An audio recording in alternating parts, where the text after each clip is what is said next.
Pemirsa, KPI melarang dai-dai yang terafiliasi dengan organisasi terlarang berceramah di media-media penyiaran. Organisasi mana saja yang dimaksud dan sebenarnya apa tanggapan penceramah dan juga MUI? Kami akan bahas bersama Wakil Ketua KPI Pusat Mulyo Hadi Purnomo, Ketua MUI Holil Nafis, dan penceramah Haikal Hasan. Selamat sore Bapak-Bapak. Selamat sore. Selamat sore. Assalamualaikum. Waalaikumsalam warahmatullahi wabarakatuh. Saya ke Pak Mulyo Hadi Purnomo terlebih dahulu. Pak Mulyo, sebenarnya dasar Anda membuat aturan ini itu apa, Pak? Jangan Anda dong, kalau Anda kan kesannya saya sendiri yang membuat. Saya dimarahi sama pihak. Oke, alasan KPI membuat aturan ini? Ya, pertama kami kan sudah ada MOU antara Kementerian Agama, KPI dan juga MUI dalam rangka untuk segala hal lah, tidak hanya sebetulnya terkait dengan siaran-siaran Ramadan, tetapi juga yang terkait dengan hal-hal yang berkaitan dengan keagamaan begitu. Dan salah satu memang yang selalu saja menjadi fokus di dalam pengawasan konten keagamaan itu memang biasanya kami selalu membuat surat edaran. Dan kali ini juga kami sudah rumuskan, dan sebetulnya sebagian besar poin-poin yang ada di dalam surat edaran nomor 2 tahun 2021 itu sebagian besar merupakan kelanjutan dari surat edaran di tahun sebelumnya, tahun 2020. Nah, ada hal-hal yang tambahan poin soal organisasi terlarang itu baru tahun ini atau lanjutan dari tahun-tahun lalu, Pak? Ya, betul. Tetapi juga jangan dibaca semata-mata kemudian melarang gitu ya. Karena di dalam poin yang kami sebutkan di poin 6D itu disebut adalah mengutamakan gitu ya, mengutamakan itu artinya bahwa memperhatikan hal-hal yang sebetulnya perlu untuk diperhatikan di setiap lembaga penyiaran ketika kemudian mau menghadirkan dai-dai begitu ya. Kenapa kemudian ini perlu kami sebutkan? Sebagian besar yang kemudian nanti akan dilakukan oleh lembaga penyiaran, terutama televisi ini kan biasanya live gitu ya. Maka poin-poin ini menjadi acuan bagi mereka ketika kemudian akan menunjuk dai. Baik, banyak yang bilang aturan nomor 6 poin D ini offside, Pak. Tanggapannya? Iya, kalau ada yang memandang offset mungkin juga ada yang punya pikiran kami bergerak pada ranah politis. Nggak. Sebetulnya kan jelas dalam undang-undang penyiaran di situ disebutkan bahwa penyiaran itu diselenggarakan berdasarkan Pancasila dan undang-undang. Lalu kemudian arah penyiaran juga bagaimana kemudian bisa menjaga dan mempererat persatuan dan kesatuan gitu ya. Nah, hal-hal yang seperti inilah sebetulnya yang menjadi dasar kami kemudian ketika kami melakukan rapat dengan MUI, berkoordinasi dengan MUI dan juga kebetulan pada waktu itu juga ada Kementerian Agama berkaitan dengan poin ini, dan saya rasa juga kita sudah sepakati bersama begitu ya, KPI menjunjung tinggi Pancasila, NKRI dan persatuan Indonesia menjadi hal yang kami pentingkan. Kami menjaga agar kemudian di dalam siaran Ramadan itu tetap sejuk gitu ya, tidak menimbulkan dampak yang kemudian bisa menjadi polemik di masyarakat. Baik, saya langsung ke Babe Haikal Hasan. Sebagai penceramah, tanggapan Anda terkait surat edaran ini seperti apa? Mengada-ngada. Bukan cuma mengada-ngada, tapi ini baru pernah terjadi. Dan tanpa ada aturan itu pun, kami yang terindikasi oposisi, walaupun saya tidak pernah terkait dengan organisasi manapun ya, yang terlarang ya, itu sudah dihambat. Apa perlu saya beberkan? Perusahaan BUMN yang sudah 4 tahun, 5 tahun, itu saya mengajar di sana, tiba-tiba tahun ini semua dibatalkan. Dan alasannya cuma satu, karena tidak mendukung Presiden. Coba, ini sudah terjadi Pak. Ya, hanya beberapa televisi mainstream yang berani menampilkan seperti iNews ini, menampilkan. Selebihnya apa coba? Nah, ini udah terlalu offside KPI. Kenapa nggak dilihat orang per orang? Kenapa nggak dilihat materi isinya? Kalau dikatakan ini tidak sesuai dengan Pancasila, sekarang siapa yang tak sesuai dengan Pancasila? Tangkap aja langsung. Siapa yang nggak mendukung NKRI? Tangkap aja langsung. Jangan pakai seperti ini, namanya ini kalau kita menebar jala, ikan piranha ketangkep, ikan yang lain juga ketangkep gitu loh. Artinya kalau mau main tunjuk hidung, tunjuk aja Pak. Siapa yang terlibat, yang organisasi terlarang, yang tidak setia dengan Pancasila, yang tidak setia dengan NKRI, tangkep aja Pak langsung. Jangan main kucing-kucingan seperti ini. Dan kita tahu banget deh, ada suasana politis, nggak usah dikatakan itu nggak politis Pak. Pasti ada unsur politis, karena ini baru pernah terjadi di zaman pemerintahan Pak Jokowi ini. Sebelumnya entah loh Pak, apa yang Anda maksud? Apa yang Anda incer? Baik, FPI. baik. Langsung saya ke FPI Pak itu Mulyo, udah Pak tahu. Mulyo. FPI Baik. itu rumah besarnya tuh Nahdlatul Ulama. Kita udah tahu persis lah hal itu semua. Dan tolong deh, kalau mau mencecer seseorang, cecer aja langsung gitu loh. Jangan pakai hantam promo seperti ini. Kita akan merasa dirugikan. Baik, Pak Mulyo, silakan tanggapannya. Barangkali Pak Yahonil juga akan bisa memberikan penjelasan terkait kami. Kami tidak punya kepentingan untuk kemudian membidik. Betul, yang kami harapkan itu kan sebetulnya bagaimana Ramadan ini bisa dijalankan dengan penuh kekhidmatan begitu, tidak ada bagian-bagian yang di dalam muatan ceramah misalnya. Itu yang kemudian menjadi polemik, menjadi persoalan begitu. Itu yang sebetulnya kami antisipasi. Boleh saya jawab? Boleh, silakan. Singkat saja, Boleh. Pak Haikal. Memang selama ini setiap Ramadan timbul keresahan, Pak. Memang selama ini setiap Baik. Ramadan timbul polemik, Pak. Baik, Dan langsung. kan selama ini sudah tercipta kondisi yang Baik, baik, baik. kondusif. Kok tiba-tiba aja peraturan itu? Baik, Pak Holil, silakan Pak Holil. Pak Holil. Ya, saya ingin menyampaikan bahwa ini adalah bagian juga dari usulan MUI. Kalau saya mewakili pada saat itu dan beberapa teman-teman juga menyampaikan, kalau organisasi terlarang sudah jelas, di situ ada komunis, ada HTI, itu juga termasuk FP, itu bagian yang terlarang. Oleh karena itu yang sudah terlarang kan berarti tidak boleh tampil di media. Itu yang pertama. Yang kedua, kalau kita mengantisipasi kericuhan atau masalah, memang kadang-kadang ada masalah. Beberapa waktu lalu bangnya memakai baju yang ada salibnya di televisi publik ya. Dan juga ada juga yang ketika menyampaikan ceramah pun juga kurang tepat. Nah ini kan kita tidak pada untuk menangkap, tetapi dalam rangka bagaimana membuat siaran berkualitas. Oleh karena di sini di poin 6D itu sesuai dengan standar MUI, serta dalam penyampaian materinya senantiasa menjunjung tinggi nilai-nilai Pancasila. Ini kan dalam rangka sosialisasi mengantisipasi. Kalau memang mulai dulu belum pernah ada, barangkali alhamdulillah semoga di Ramadan ini juga tidak ada.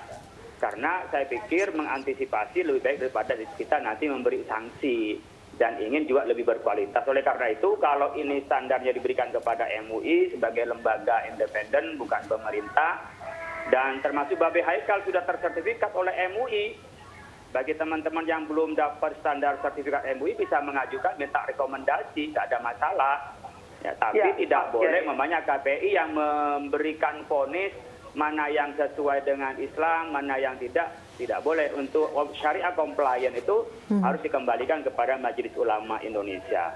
Saya pikir kalau kita saling memahami, tentu akan lebih nyaman untuk nanti acara Ramadan lebih berkualitas, lebih mengantisipasi, karena waktunya dan durasi yang sedikit itu kalau nggak lengkap kadang-kadang menimbulkan kontroversi. Kalau terus nggak ada kontroversi, ya berarti surat edaran ini berhasil. Kita tidak mencari masalah, ingin tidak ada masalah di bulan Ramadan.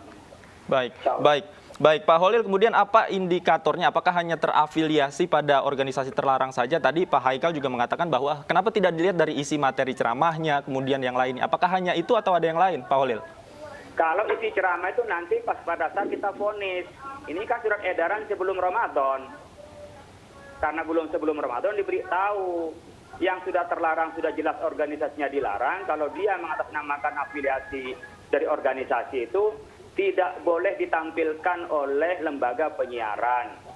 Kalau berkenan nanti ketika dia melanggar Pancasila, itu tentu sudah ada penegak hukum.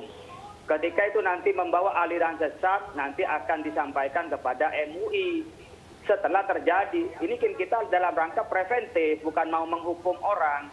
Andaikan KPI mau menghukum orang, ya nggak bakalan bikin surat edaran, biarin aja dulu pas salah ditangkap gitu loh.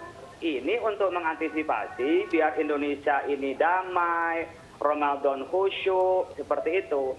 Baik, Pak. Kecuali KPI berposisi sebagai MUI, saya nggak setuju. Kalau itu dikembalikan compliance-nya ke MUI, saya pikir Babe Haikal setuju, karena Babe Haikal bagian dari kami, bagian dari umat Islam yang berada di MUI. Dan juga teman-teman yang penceramah, nggak ada masalah gitu loh. Ini kan hanya memberi warning, memberi batasan agar tidak terjadi hal-hal yang tidak diinginkan di bulan Ramadan. Baik, Pak Haikal, silakan tanggapannya. Baik, saya dalam berbicara di sini membawa aspirasi teman-teman juga, bukan atas nama pribadi. Dan alhamdulillah saya sebagaimana apa yang disampaikan Pak Kiai Khalil tidak terikat dengan organisasi-organisasi yang disebutkan, dan juga tetap menjunjung tinggi bahwa MUI adalah rumah besar semua umat Islam Indonesia dan ini ranahnya MUI. Sekali lagi saya katakan, apa kepentingannya KPI melakukan hal ini? Ini udah offside. Seharusnya KPI itu ke MUI, nanti MUI yang menyampaikan. Beberapa kejadian, bukan cuma ini, MUI sering kali dilangkahi oleh beberapa kegiatan organisasi, kegiatan bahkan oleh pemerintah itu sendiri. Jadi dudukanlah persoalannya. Kalau ini dikeluarkan oleh MUI langsung, saya yakin semuanya akan samina wa ta'ah. Nah, karena MUI adalah rumah besar seluruh umat Islam yang ada di Indonesia. MUI ada perwakilan seluruhnya organisasi. Tapi ini tiba-tiba KPI yang mengumumkan. Pak Haikal, apakah Anda beranggapan bahwa KPI termasuk yang melangkahi MUI seperti itu? Jelas KPI menurut pendapat kami sudah offside. Mengapa pula KPI yang melakukan hal itu? Kalau MUI yang melakukan, kalau MUI melakukan sosialisasi dengan menyampaikan dulu ke teman-teman ulama, ke teman-teman kiai, itu akan jelas persoalannya. Baik, silakan Pak Mulyo, tanggapannya. Ya, sekali lagi bahwa Pak Kiai, surat edaran ini sebetulnya memang peruntukan bagi lembaga penyiaran ya. Dan kami menyusun ini, merumuskan poin-poin ini itu juga dengan melakukan koordinasi dengan MUI, jadi semua sudah pertimbangan dan ini yang kemudian kami sampaikan hanya khusus kepada lembaga penyiaran yang kemudian nanti lembaga penyiaran lah yang menyampaikan kepada pihak-pihak yang akan terkait dalam hubungannya dengan program Ramadan yang akan dibuat itu.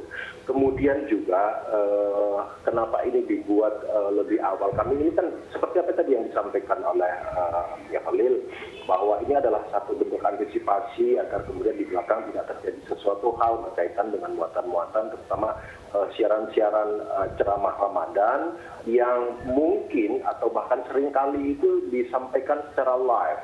Dan itu yang kami jaga betul agar tidak kemudian menimbulkan keresahan di masyarakat. Baik. Jadi ini juga bagi kami agak terlambat juga kalau sebulan sebelum Ramadan, harusnya sejak awal tahun ini sudah kami sampaikan ini agar teman-teman lembaga penyiaran bisa lebih mempersiapkan diri. Baik, Pak Khalil silakan. Berarti kalau misalnya untuk dai-dai itu akan sosialisasi disampaikan oleh MUI? Ya, sebenarnya kan begini, yang mempunyai kewenangan mengundang narasumber dan juga mengelola religi itu kan di lembaga penyiaran. Dan kami sudah memfasilitasi kalau teman-teman yang sudah yang biasa masuk TV itu sudah dapat, insya Allah hampir semuanya, mungkin sudah 95% itu sudah dapat. Dan kalau belum dapat silakan hubungi kami gitu, untuk mendapatkan standar itu. Dan yang benarnya tadi Pak Mulyo sampaikan, ini sudah koordinasi dengan kami.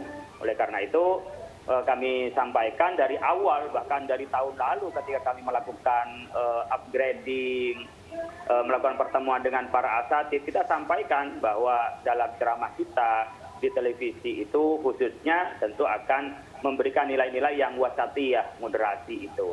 Tidak ada yang dihambat, tapi nanti ya seperti tadi komitmennya bahasanya Bapak Haikal, jangan melangkahi MUI karena itu wilayah kompetensinya MUI, dan itu sudah ada janji dari teman-teman KPI bahwa berkenaan dengan syariah compliance-nya tentang penyeleksi ustadznya, kalau memang nanti ada hal yang perlu dikonsultasikan kepada MUI. Persoalannya begini, yang perlu ingin sampaikan. Memang bebas untuk mengundang penceramah, beberapa hal nggak ada ketentuan dalam hukum. Tapi giliran ada masalah, orang itu ke MUI. Sementara orang yang bermasalah diundang MUI pun nggak mau. Kami nggak punya hak untuk memaksa. Masyarakat berekspektasi ketika ada kesalahan penceramah, MUI yang diomelin, MUI yang disalahin, MUI yang dibilang kurang cekatan, padahal kami nggak bisa mengakses kepada lembaga penyiaran dan juga tidak punya akses kepada KPI. Alhamdulillah KPI ngajak kami untuk lebih berkualitas. Ayo bersama-sama kita bisa umpamanya komunikasi. Bahkan kita sebenarnya ada pertemuan rutin ya, sebulan kadang-kadang 2 bulan sekali. Tapi karena pandemi COVID ini kita menjadi agak tersendat yang sifatnya koordinasi kita ini. Tetapi seperti KPI begini, saya ikut sosialisasi kepada teman-teman apakah formal atau informal. Kalau kami ada persatuan asatid, itu kami sampaikan hal ini. Beberapa orang yang menjadi alumni atau menjadi orang yang mendapatkan upgrading atau pendidikan, kami sampaikan tentang KPI. Jadi bagi kami sebenarnya tidak ada yang melangkahi dari KPI ini. Tadi disampaikan bahkan lebih awal lebih bagus, sehingga kalau ada hal yang perlu didiskusikan, ya ayo kita diskusikan. Kalau soal terlarang itu kan berkenaan dengan negara kita, negara hukum organisasinya itu. Baik, kalau berkenaan dengan kemampuan ustadznya, itu nanti MUI yang akan membinanya. Baik, Pak Haikal, mungkin bisa tanggapannya bahwa ini sudah diklarifikasi KPU mengatur lembaga penyiaran, sementara untuk DAI diatur oleh MUI. Baik, sekali lagi saya sampaikan bahwa saya ini membawa suara teman-teman. Ya, teman-teman kita mesti merangkul semua pihak. Nah, teman-teman ini kok merasa KPI ini udah offside. Kalau MUI yang menyampaikan, itu kita dengan rendah hati menyampaikannya dengan iya, terima, samina, wa ta'na, karena memang umat Islam punya rumah besar yaitu Majelis Ulama Indonesia. Pada waktu sertifikasi juga ada Departemen Agama. Sekarang halal, sertifikasi halal juga ada tempat lain. Jadi kita nih merasa, kita nih kok MUI lama-lama dikebiri ya gitu loh. Sehingga ketika KPI ikut campur urusan ini, kita juga merasakan seperti itu gitu loh.